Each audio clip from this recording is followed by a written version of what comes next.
gamers, and I'm gonna teach you how to play Halloween. So, we have the game set up right in front of us. As a disclaimer, I would like to add that this is half prototype, half production copy.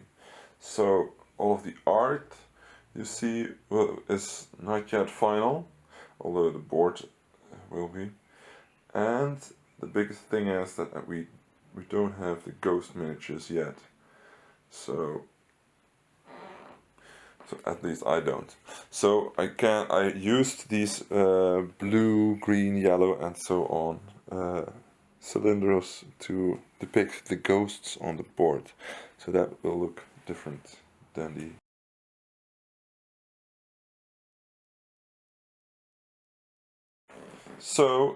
also you can see the dice, which are not colored in the ghost's colors, so to keep it easy. I'm gonna run through all the available actions and on how to play the game. So first off, how to win the game. You can see this score track around the board. That will depict the number of points you've gathered during the game. So every player starts on 0, and you can get points by haunting different places on the board or investing in the action cards that you can see at the top there. What the action cards do will run over later in the video. First, I want to look at the player board, which you can see down here. Now we're going to zoom in to this player board, so let's work the camera magic. Next to the player board you can see a player aid, which lists all the different actions on there.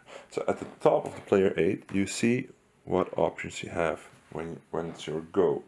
The one on the left is place an action disc on one of your tracks, and the one on the right means you can rest.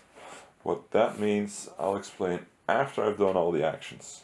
So to start off, you can see the summon action. That one is depicted on the top right here. So you can see a ghost plus a ghost is another ghost. So if you have at least 2 ghosts in one spot, which we have set up right there, then you can make an additional ghost there. So to do this, you choose the summon action, you put your disc on the summon action, and you take a blue ghost because this track is on blue, and I put it next to the ghosts that are already there.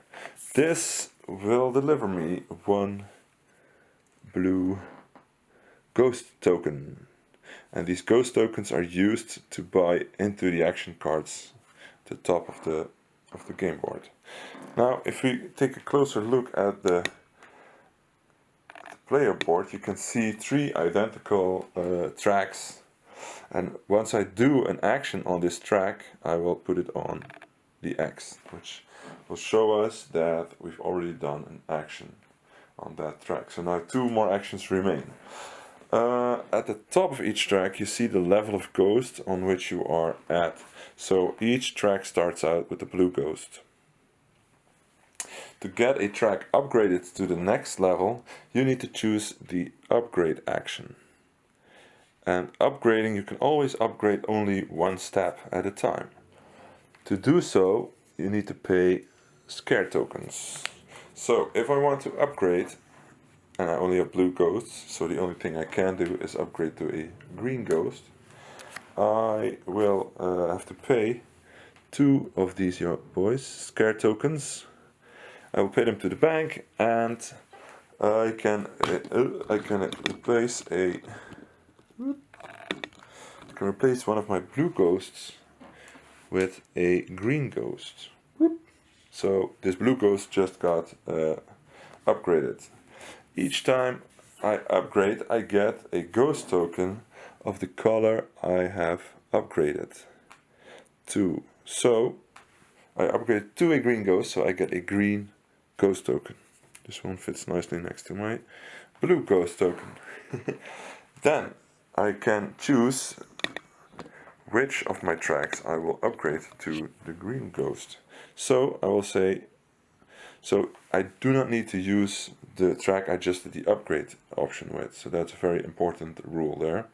And I can also do the lower one, with which I have not yet done an action, to the green ghost level, and that means I can already do a green ghost action.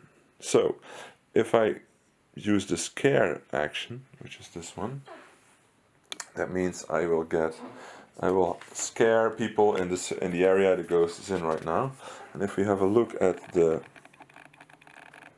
table right here, you can see next to the green ghost you see 2 scare tokens.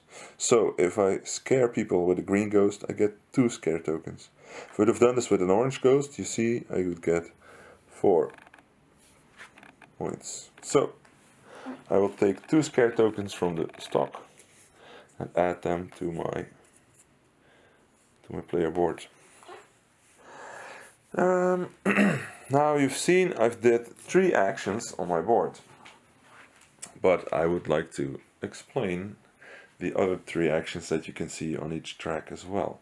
So I'm going to reset these boys, and the next option would be move. Well, to move a ghost I need to go back to the board again. You can see different areas. We're in the elementary school right now. There's a church next to us and a house at the top. So I can choose to move one of my blue ghosts to the church. If I do this, I will get the bonus token, which is in the top right corner, and I can place this one on my player board. So moving gives us bonus tokens. These bonus tokens are not refilled until the start of the next player's turn. So if I would do another move action with one of my other action tracks, and I move my blue ghost here again, I don't get a bonus token. Also, when moving, you can only move orthogonally. So I can only move to the house to get another bonus token.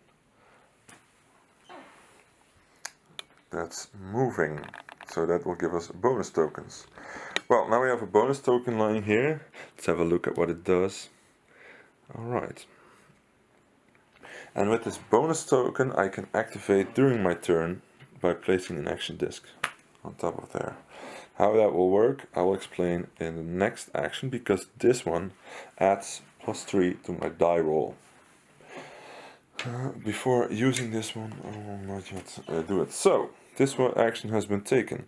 So to do the next action I would like to select the green ghost right here, and I want to do the fight action. So if I want to fight with a green ghost I have to take the action bar where it's possible to do with the green ghost. So I cannot do the fight action on this one because I only have the level blue right here.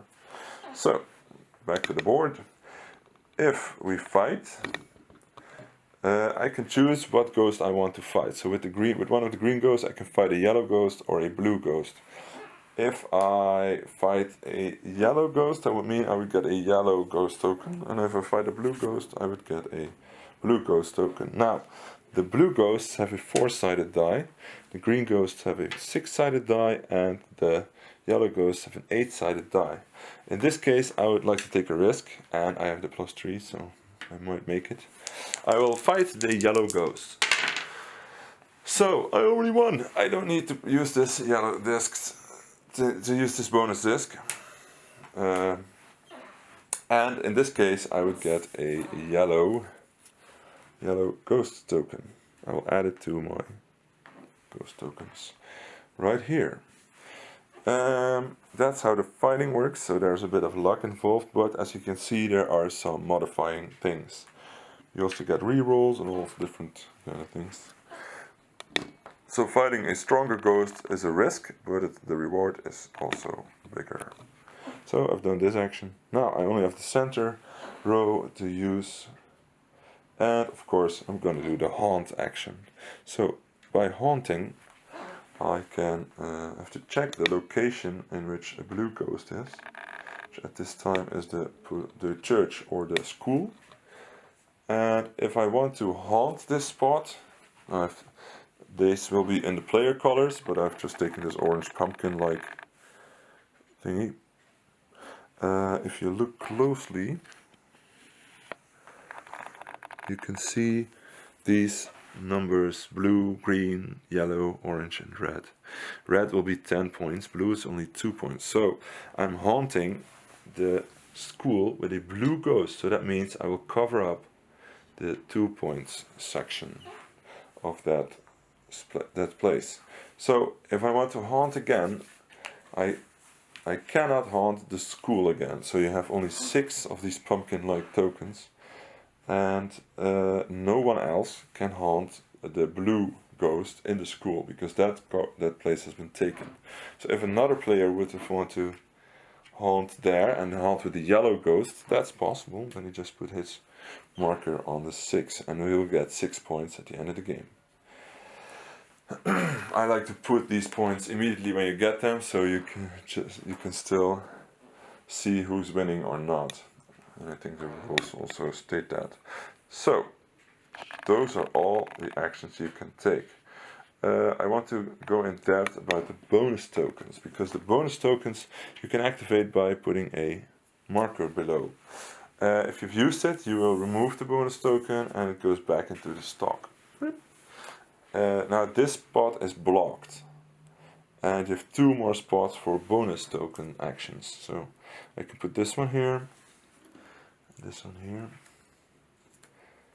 If I activate these 2, this one will give me 1 point, this one will give me 2 scare tokens. There we go. And 1 point on the track.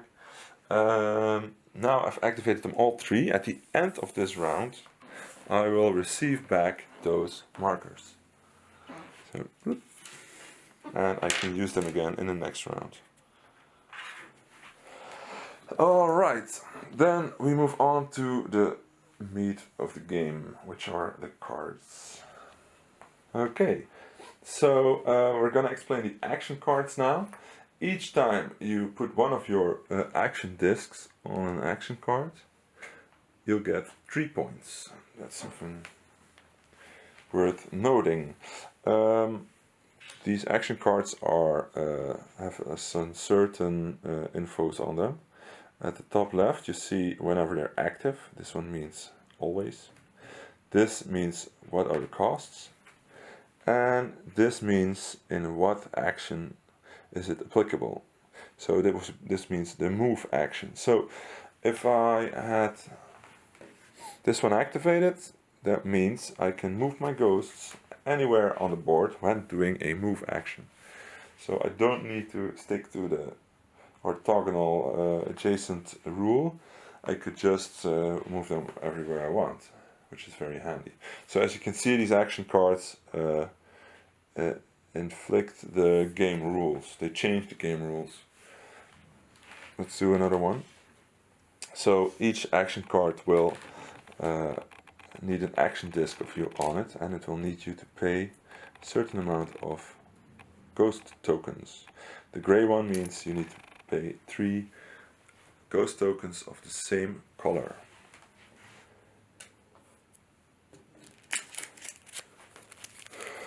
So this one's a bit more difficult. You can see the phase it's in the haunt phase. Once every turn, so you can only use this once every turn. This one also costs 3 of the same ghost tokens. What does this one mean? This one means if you have 2 ghosts of the same color in one location, you can haunt this color of ghost in a location next to it. So as long as there's 2 ghosts of one color in one location, you can haunt the building next to it.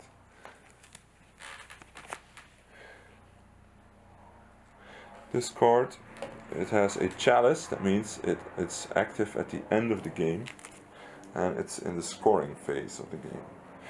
This one is, you can see here, it has a multicolor symbol. That means I can pay with 3 different colored tokens, and this one gives you 2 points for each card that has this symbol on it, in which you are active at the end of the game.